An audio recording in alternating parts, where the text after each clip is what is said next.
करू नको, मी मारीन तुला. मग काय करू? तू आणशील. मी रडन? मला दूध का? आता एवढूशा जीवाने हे एवढा मोठा दम दिल्यावर आम्ही घाबरलो की हो. झुजूक खरावाच लागला.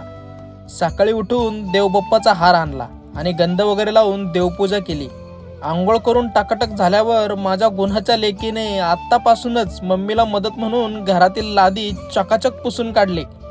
नंतर असं पिठलं भाकरी खाऊन लय काम करून दमलेली लेक अशी झोपली आणि आमच्या नाका तोंडात बोट घालून आम्हाला उठवलं. संध्याकाळी मामाच्या गाडीवर बसून लेकीला गणपती बाप्पाच्या आरतीला घेऊन गेलो.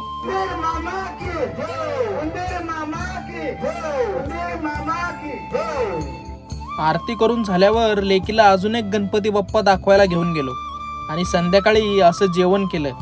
आणि तुम्हा सर्वांना गणेशोत्सवाच्या हार्दिक शुभेच्छा.